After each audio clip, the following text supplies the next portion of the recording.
2, 1, rolling. This is StoryCo, the podcast about the business of story and storytelling. I'm James Kirkham. Let's get into it.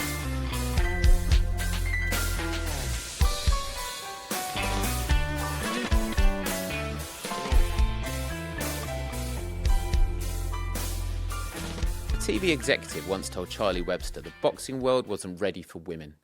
2 years later, she became the first woman in the world to host a heavyweight world title fight.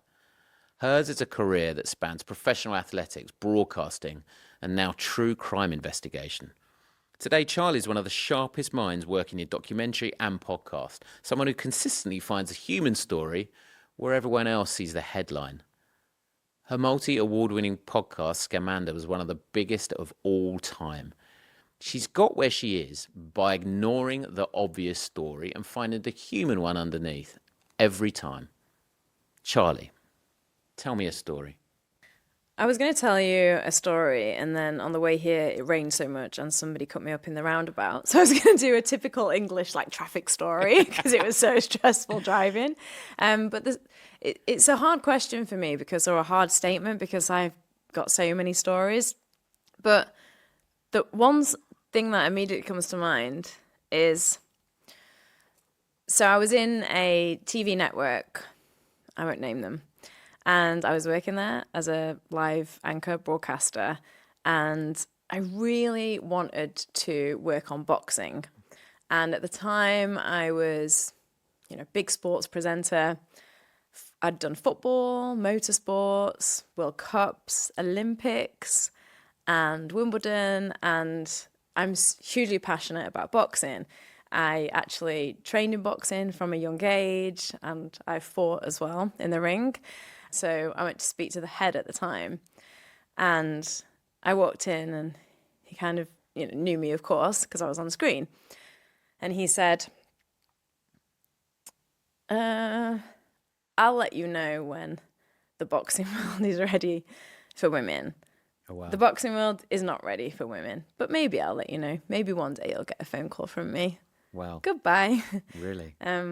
Yeah, I've given you the the abridged clean, version, the clean. cleaner version Wow. of it. When was this, roughly? It was in 10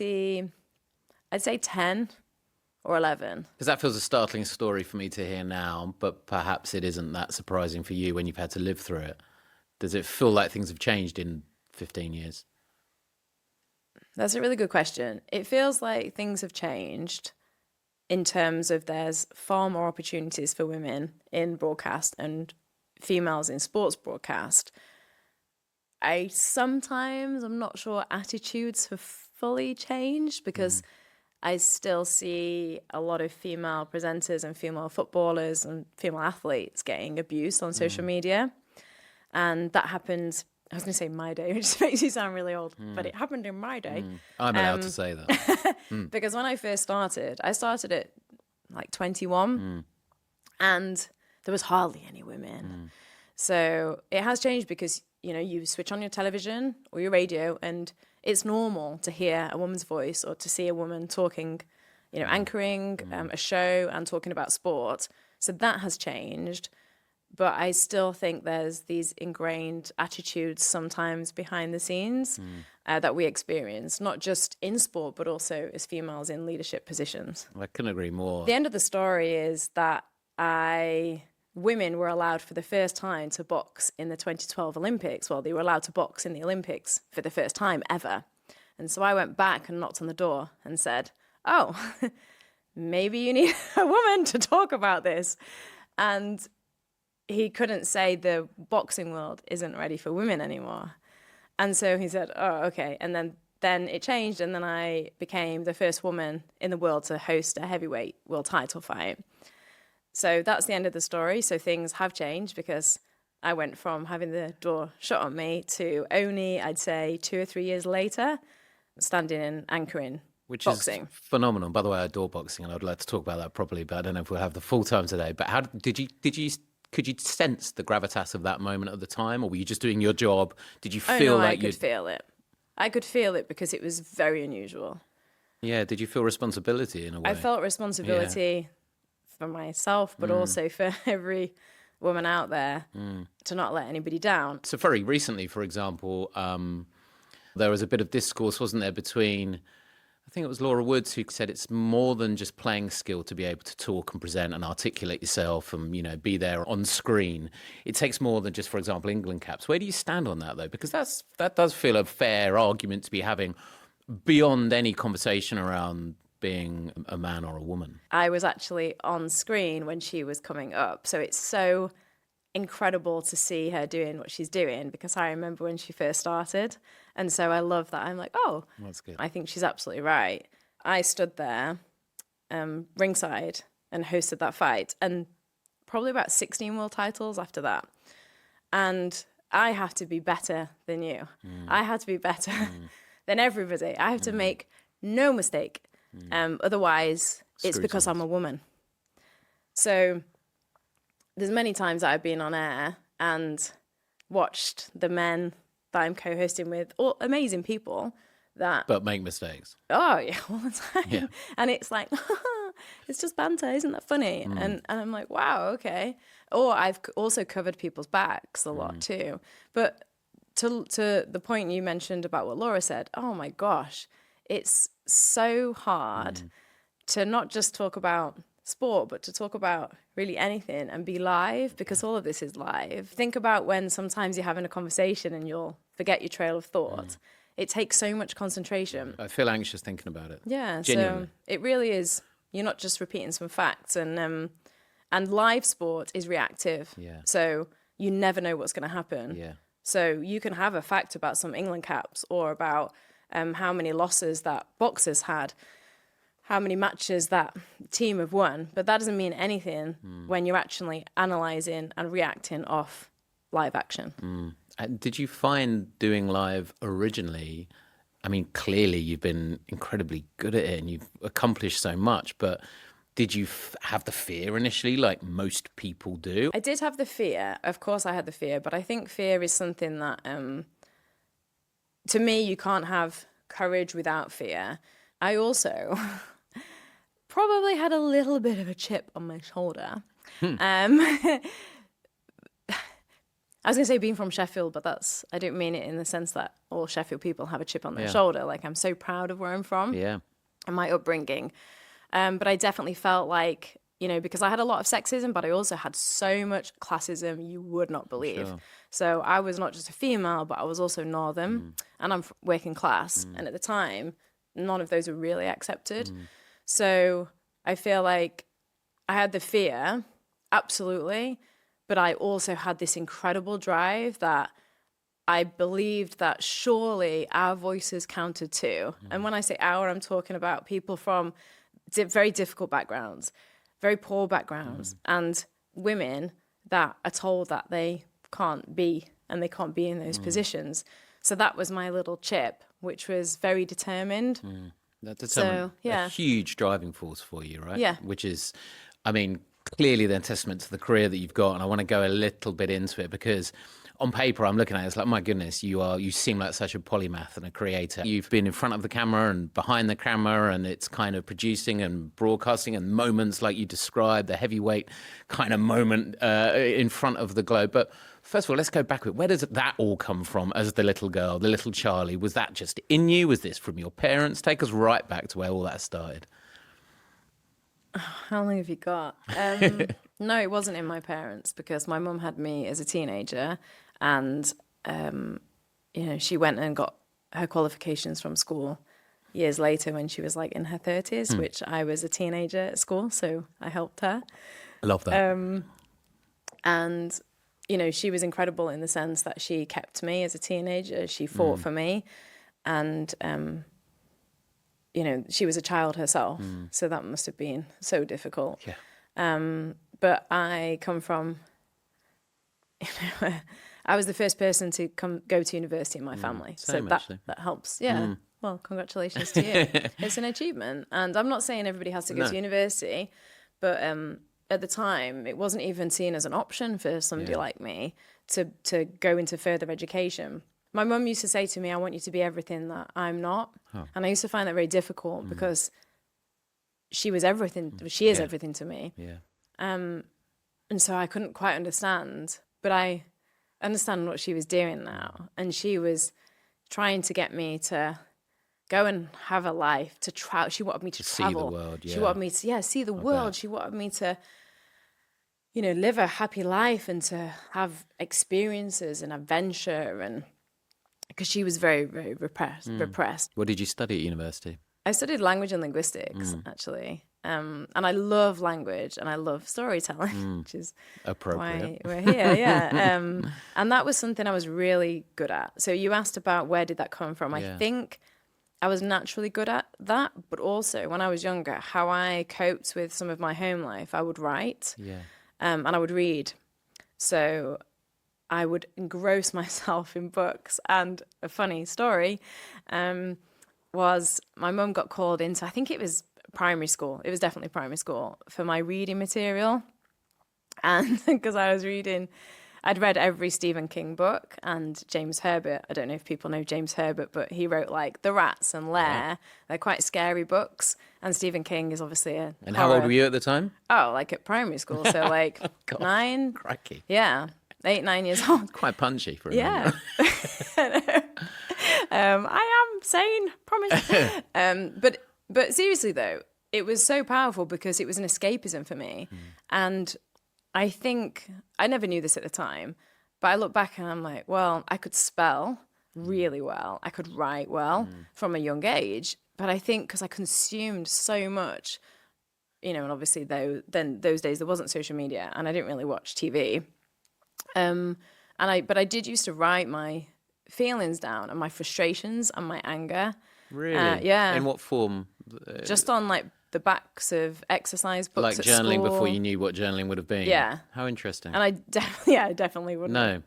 call it. I don't even But at a journal time now, of heightened emotion, yeah. you wrote it down. Oh yeah, I wrote a book called Why It's Okay to Talk About Trauma a year or two ago. So I don't have a lot of stuff from when I was younger, but I found a box that I'd kept with like, I was a runner, so I've got some medals from when I was running. I was a 400-meter track runner as a teenager. And other bits and pieces I've just collected. And I've lived all over the world, so I just don't know what I've done with this box every time. It sounds a great box, by the way. Yeah, it is. And every time I go in, I discover something new. And I'm so glad I kept it because I found some of the scrap, and it is just scrap. It's not, I never had we didn't have any money. Like, we struggled to eat. So I didn't have a fancy writing book, but I had a pencil or a biro. Some of it's in pencil. And it was on scraps of exercise books that I'd pulled and ripped from school.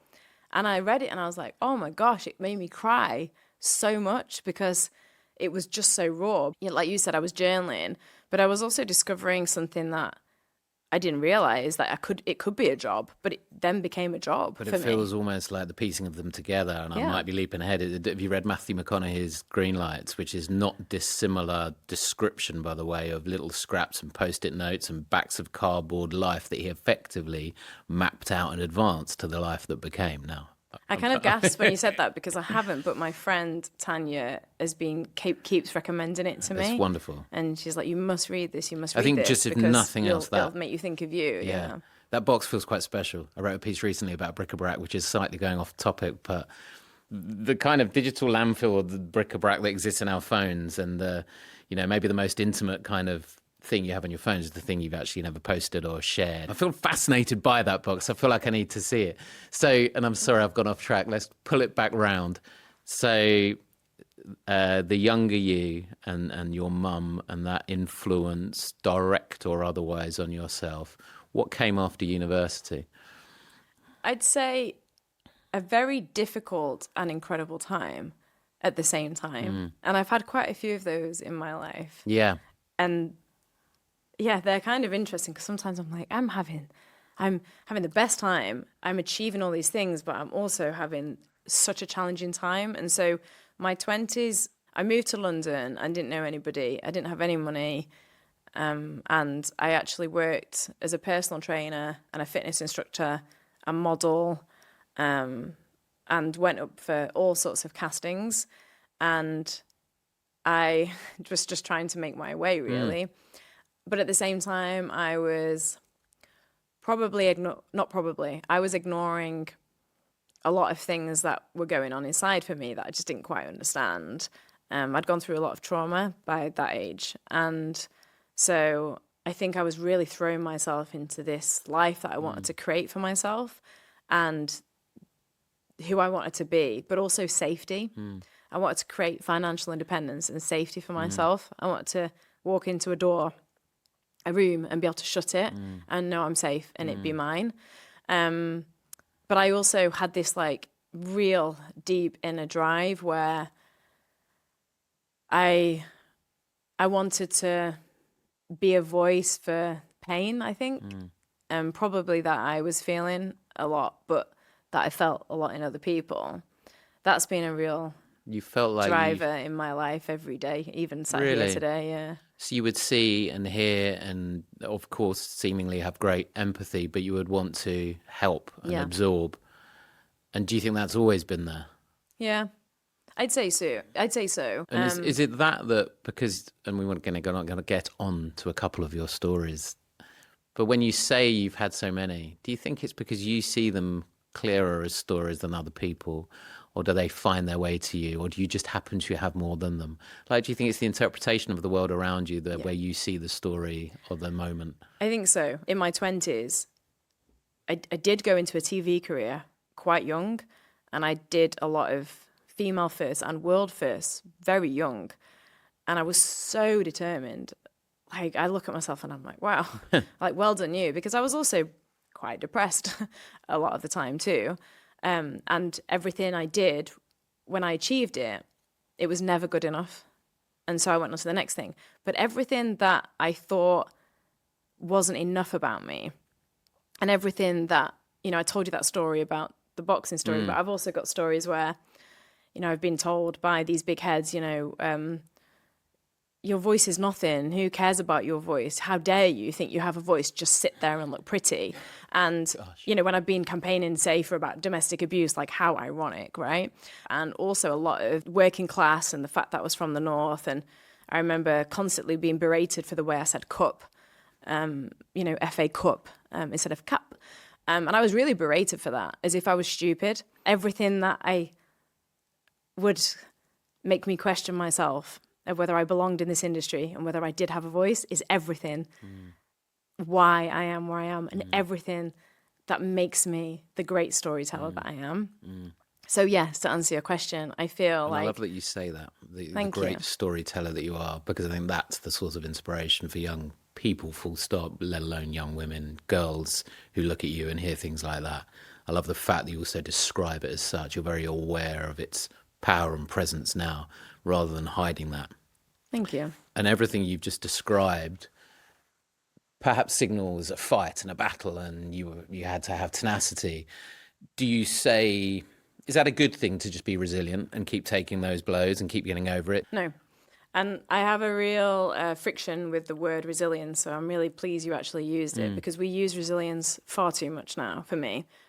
I'd say I'm probably one of the most resilient people I know. However, there's at times where I've really struggled with self-love and being enough and mental health because I'm so resilient. So I do just get up.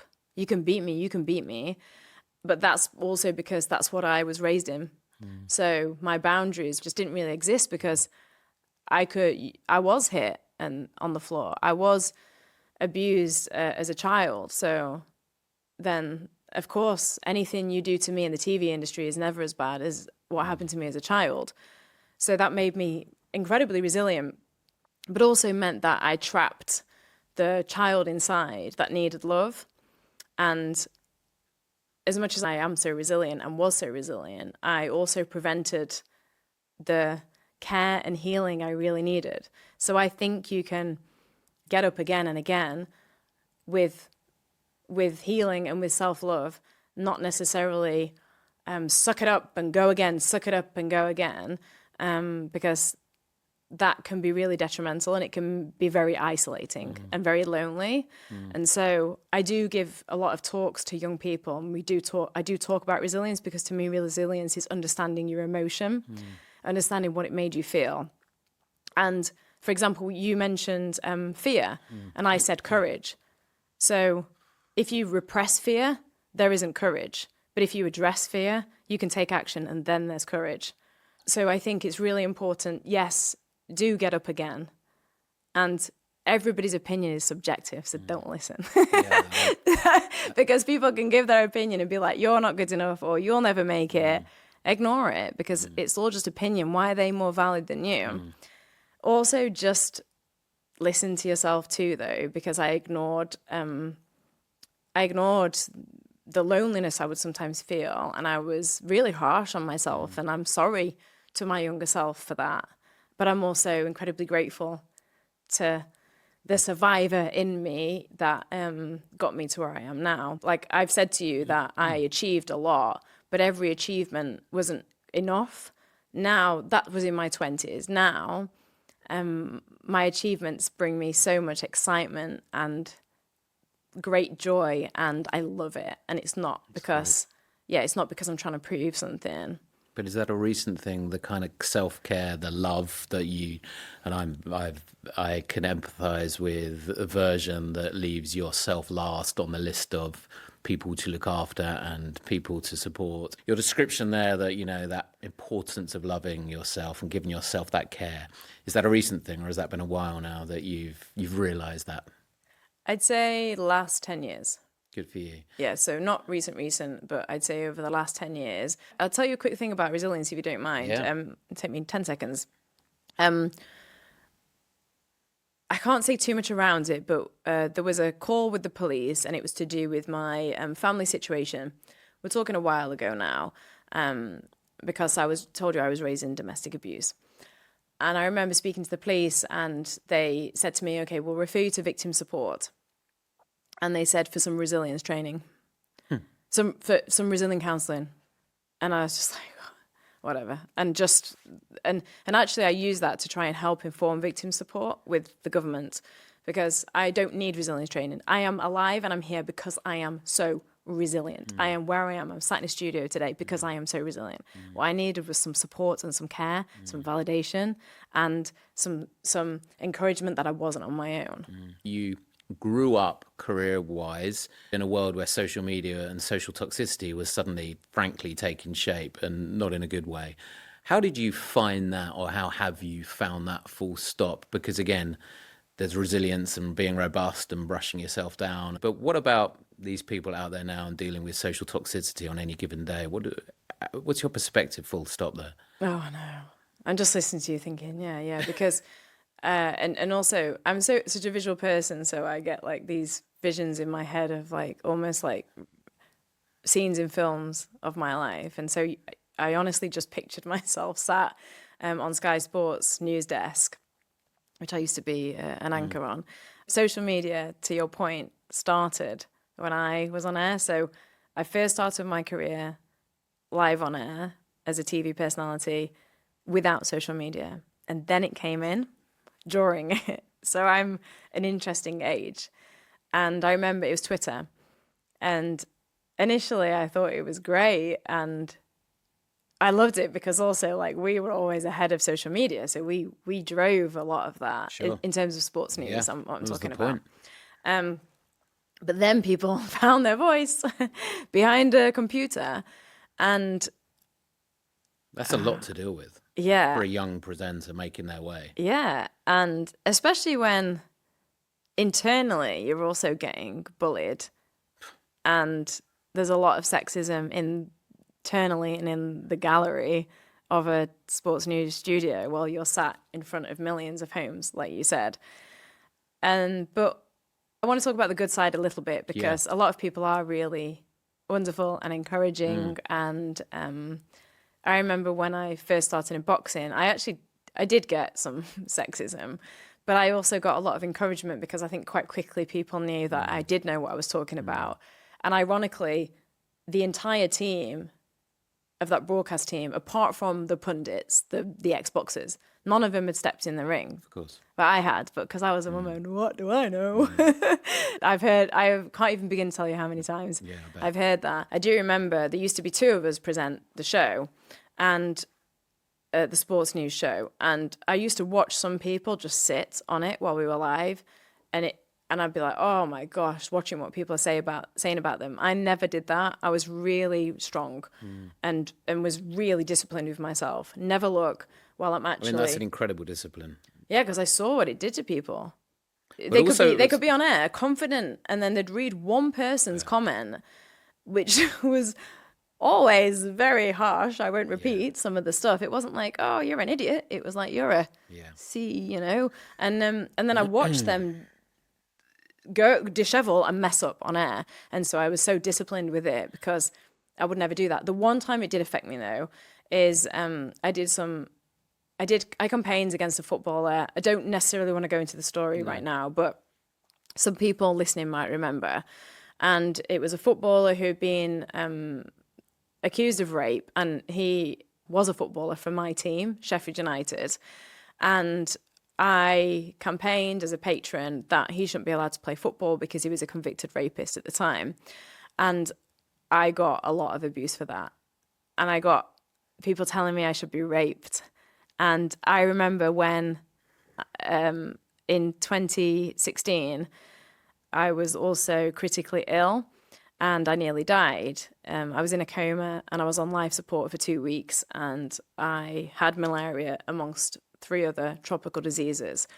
And I had multiple organ failure. And when I was in recovery, I did have some people say, you got what you deserved because of what you did to that footballer. You should have died. And that is like taking it from being like, oh, you're an ugly whatever, or you're a bitch. Sorry for swearing. To oh, you should get back in the kitchen, or like, oh, women don't belong in sport. To then basically saying I should be raped. And by the way, I'm a sexual abuse survivor. I was groomed and sexually abused as a teenager, as a child. So you're telling me I should be raped, and then I just nearly died, and you're saying that I should have died because, let's just get this right, because I basically campaigned against somebody who raped women, and I'm the one that's the bad person. And that's when it did affect me because it was so close to my own experience, and that's cool.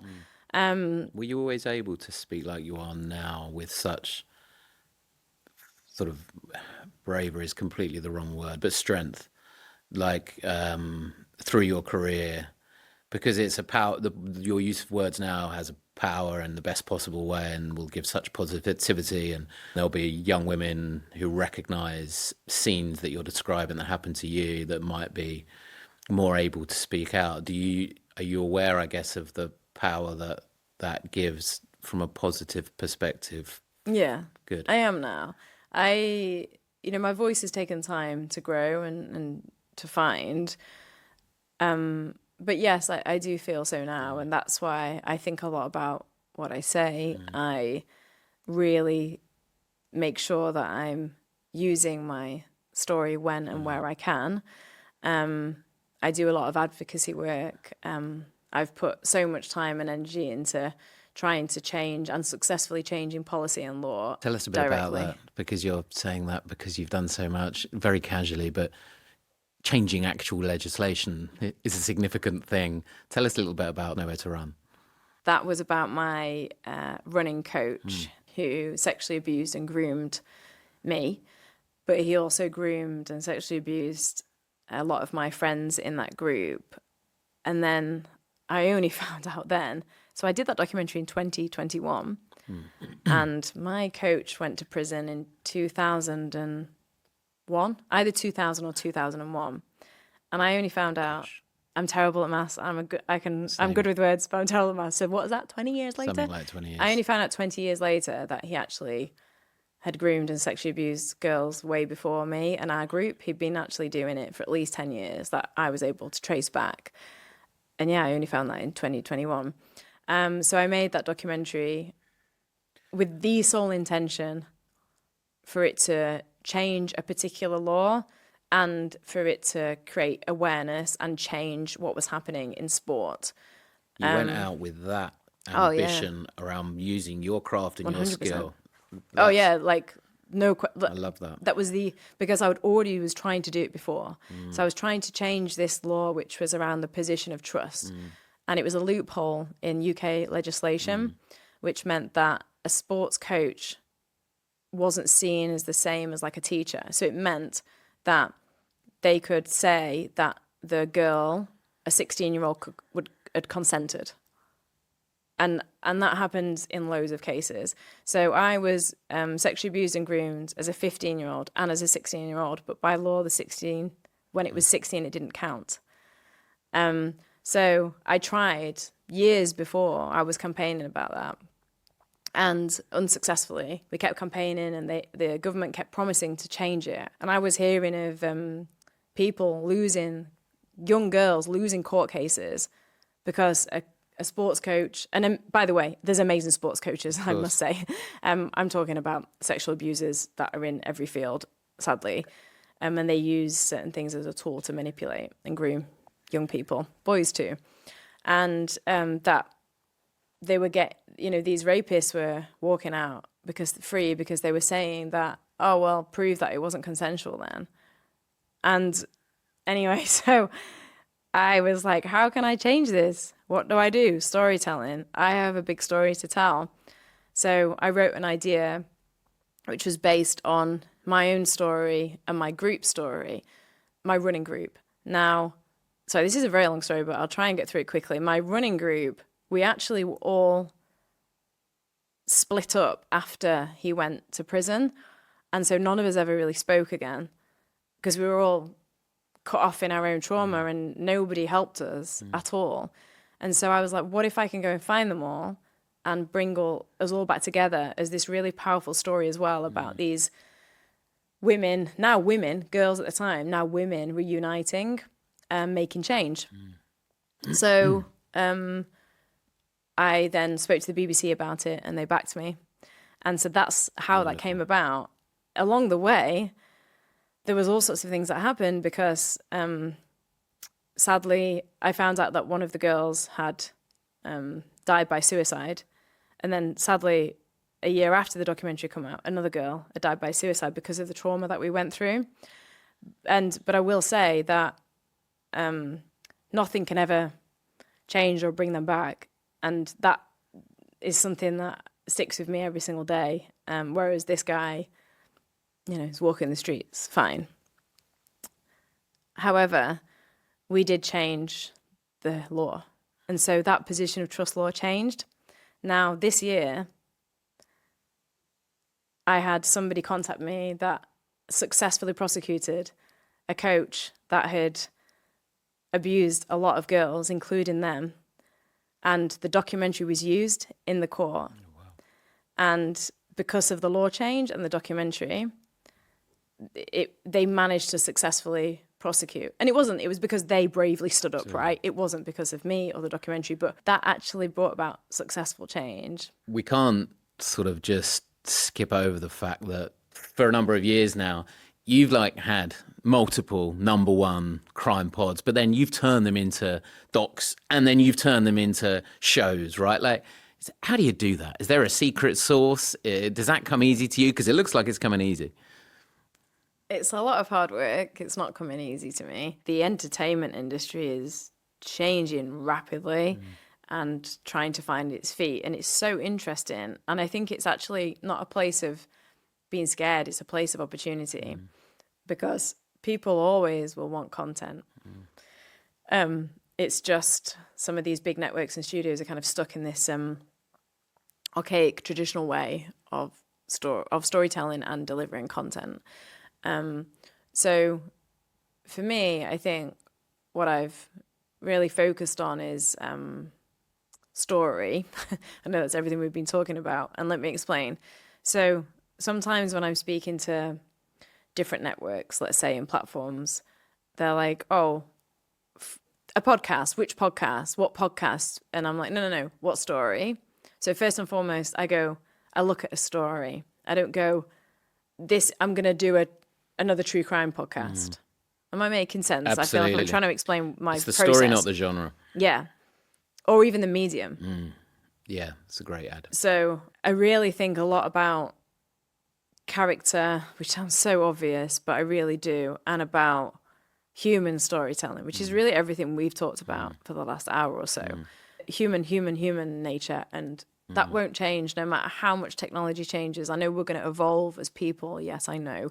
But we're still have relationships. We're still going to be these complex people that love and need love and get hurt and go through things. That's not going to change.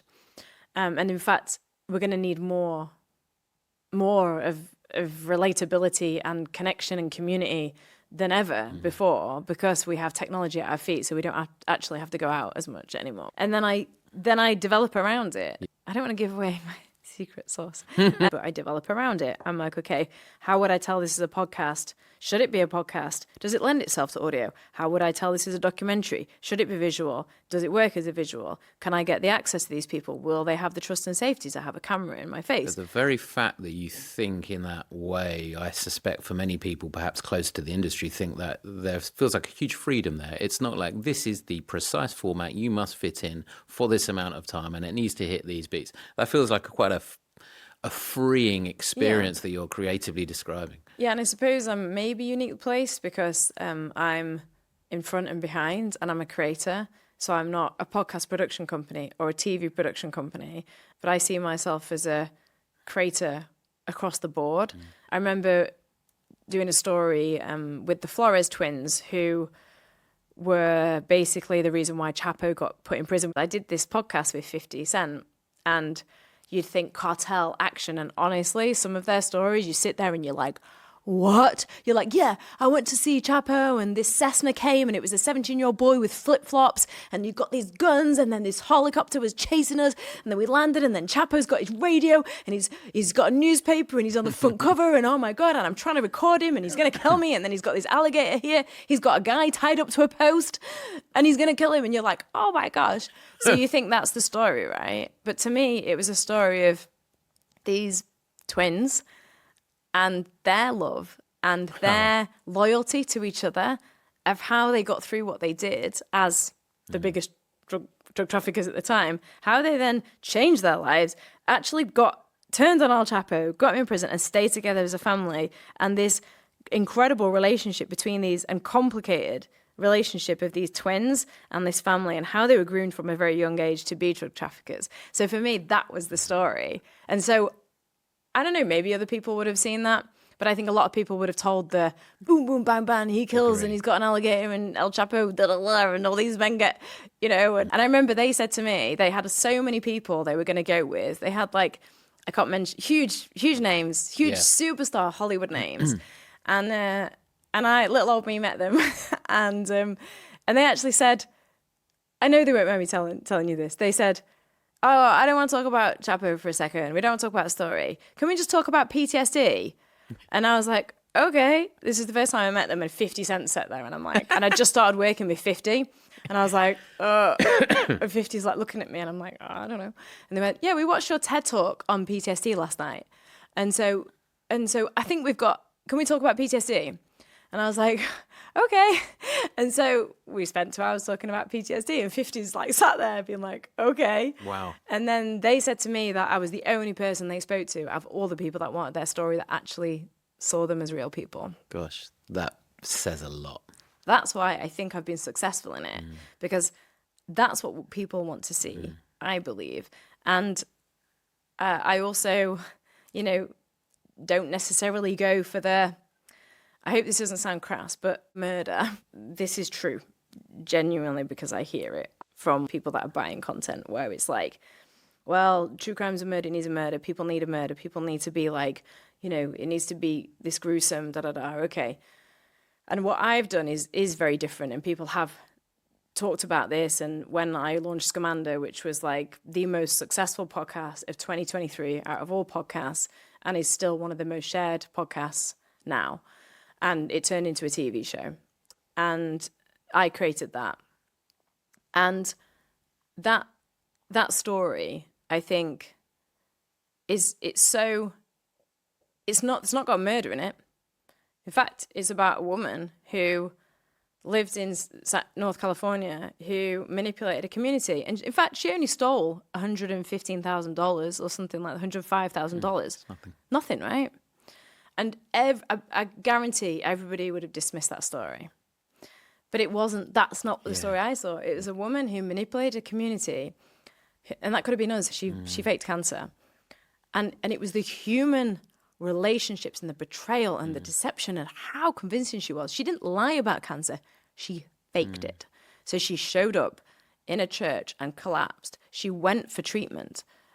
That people saw her have treatment. So to me, that is so fascinating. And so people have said I'm one of the people that have created this like almost this slightly different genre where it's true crime that's maybe people would say blue collar, but it's not. It's human behavior, and that's so relatable. And so that's where I've lent into, and I think a lot of people maybe wouldn't have seen those as stories. And again, Unicorn Girl, a woman who I think one of the local newspapers was like, woman embezzles X amount of millions charity. Oh, okay. Yeah, wow, gosh, what a fascinating, interesting story, but that's not the story at all.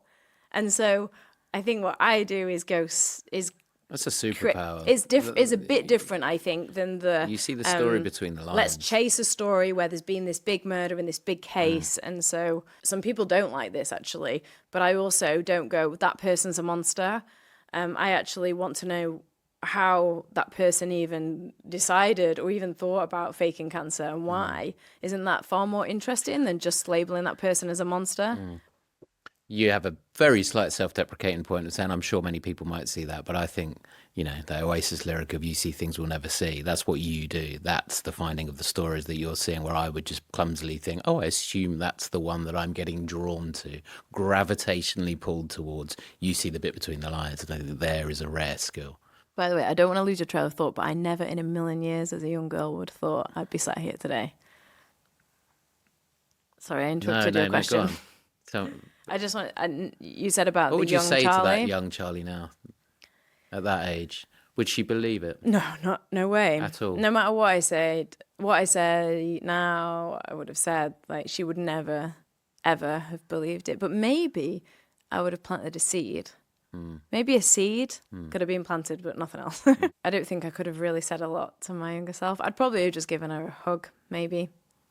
Maybe that would be enough. Maybe, yeah. And that would be what's needed. If we sit above that briefly, I want to hear a little bit, still related, of your understanding now, your craft, your storytelling ability. You weave narratives, you find stories, you understand distribution within media. The story you've just told, it's as far away from a world of AI slop, of content for clicks and baiting for views as anything is feasible to imagine. Why can't everything be like that? Is that a ridiculous utopia from me? In other words, or even your next decade of work, can it all be a bit like that? Can it change legislation? Can it be a part of the fabric of culture? Can it shift society? Or is that too much to kind of, for me to sit here and want? Like, tell me a bit about, because that must impact you in your day to day now. Yeah, I love that question because, not every piece of content can impact legislation. It was very intentional what I did, but it didn't just impact legislation. It affected and impacted individuals. So I do believe it can have some kind of impact in somebody's life, ignite an idea or an action that might create something that helps them or supports them. That's why I'm sat here. That's the win, because that is community. Even if I don't know that person and that person, isn't sat here with me, that's still a connection that we've created that helps us. And if you can create loads of those, then I do think storytelling will continue. And, you asked about AI and I'm hearing about that all the time because I'm working with different networks, both in the UK and the US, both in podcasts and television and also in scripted, because some of the stories I'm telling are looked at to create scripted storytelling, which, and I'm hearing AI all the time. However, I don't think anything can really replace the depth of who we are, our complexity of human behavior and our nuance. And that is what comes out in storytelling. I did a narrative podcast called Unicorn Girl, and a wildly entertaining, compelling story. But within that, it also tells story of being taken advantage of, being deceived, being betrayed, and feeling isolated, trauma, having your own trauma used against you. And then it's also super inspiring how a group of women then came together and used their voice to validate themselves and also stop this con woman. And so in that story, I'm not making legislative change, but I think, and I know I'm saying I think, but I do know that that's helped people who have maybe been betrayed and deceived in the same way or in friendships. And so that does have impact. I said the story is wildly entertaining. It is. It's bonkers. Like, honestly, when I was making that, sometimes there's a point in it where I was like, I'm going to have to say, look, I also thought this wasn't real, but I went and checked, and these people are definitely Black Ops people that this woman who's a mother of two and a housewife managed to engage. Like, we fact check, we source, we evidence everything. I do. But even entertainment, I think, is beautiful because it's an escapism. I take you back to my childhood when I said that I read books, and I read Stephen King books all the time. And, you know, I don't know, does that have impact? Well, it did on me.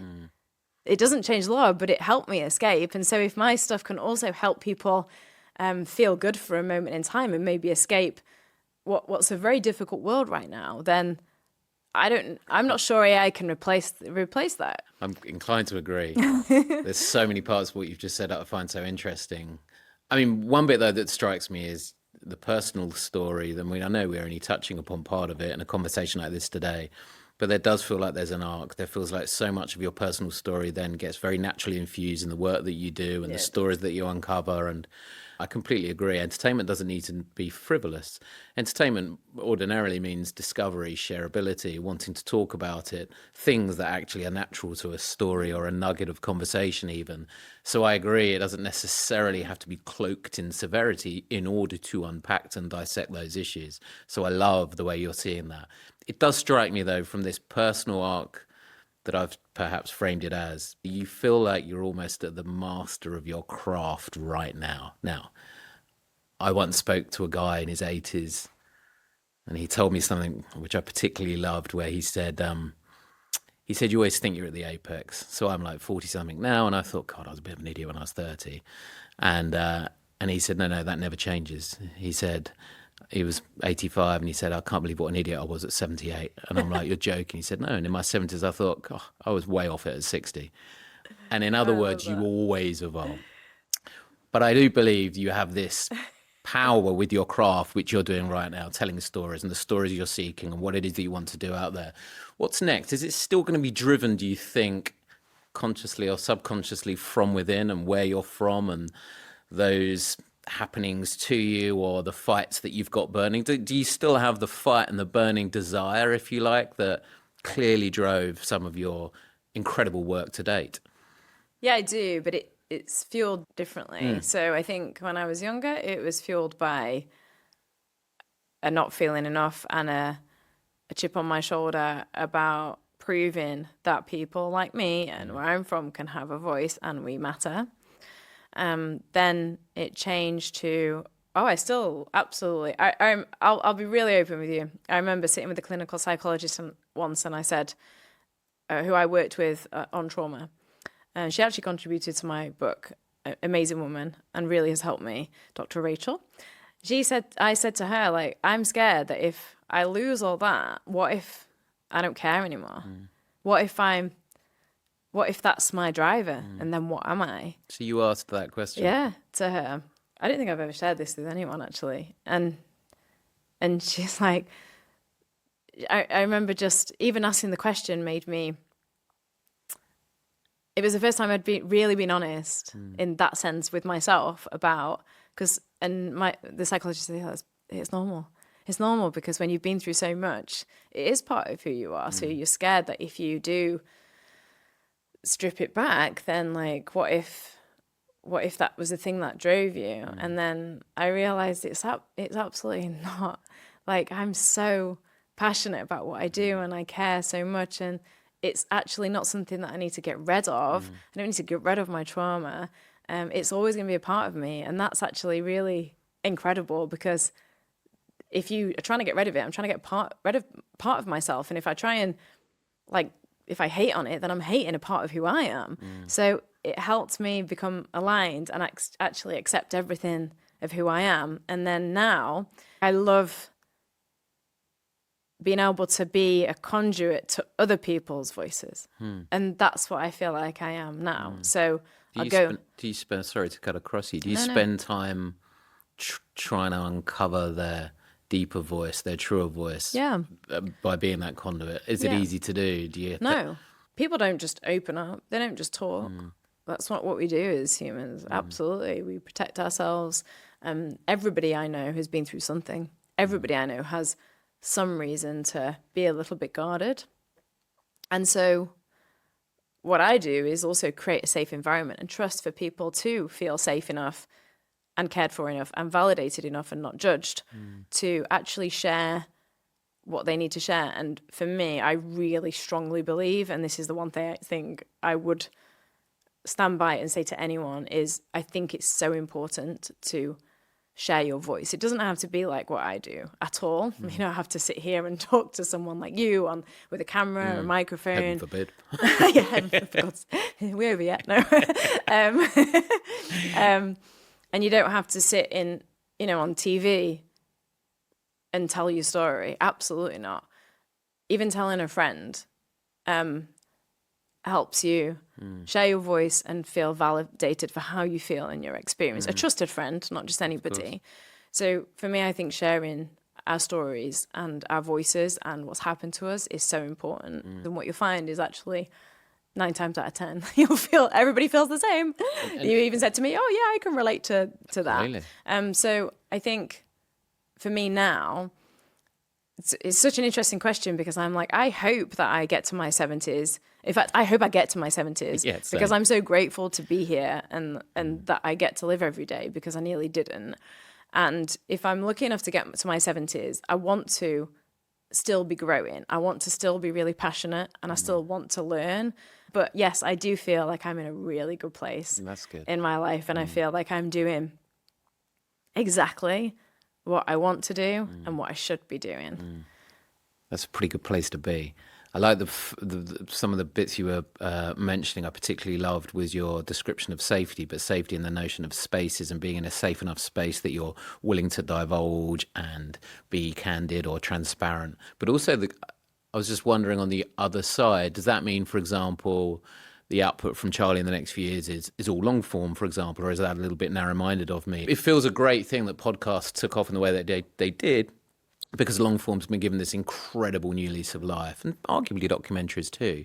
But do you think that's a little bit narrow from me, and it can be in any form, in any format, written, visual? I personally love long form because, even long form, I'm always like hacking it down, and I hate even doing that because I'm like, whoa, we could go on for ages. It could be a 1,000,000-part series. But is that because you cherish and think there's an importance to most aspects of the story that why cut it? So in other words, less about the form of the final thing and more the fact that why are we trying to distill and reduce something down that someone's taken the time to speak about or convey? Yeah, because I think it's a journey. That's why whatever I'm doing, I like you to be part of it. Because I think you can think along the way. I feel like you relate so much more. And sometimes holding space for those moments is also holding space for a listener and a viewer. And so sometimes the people, I think, forget that because they're all too scared of spending a moment in something. But actually, that's the most powerful time. I think that's really exciting what you've just said.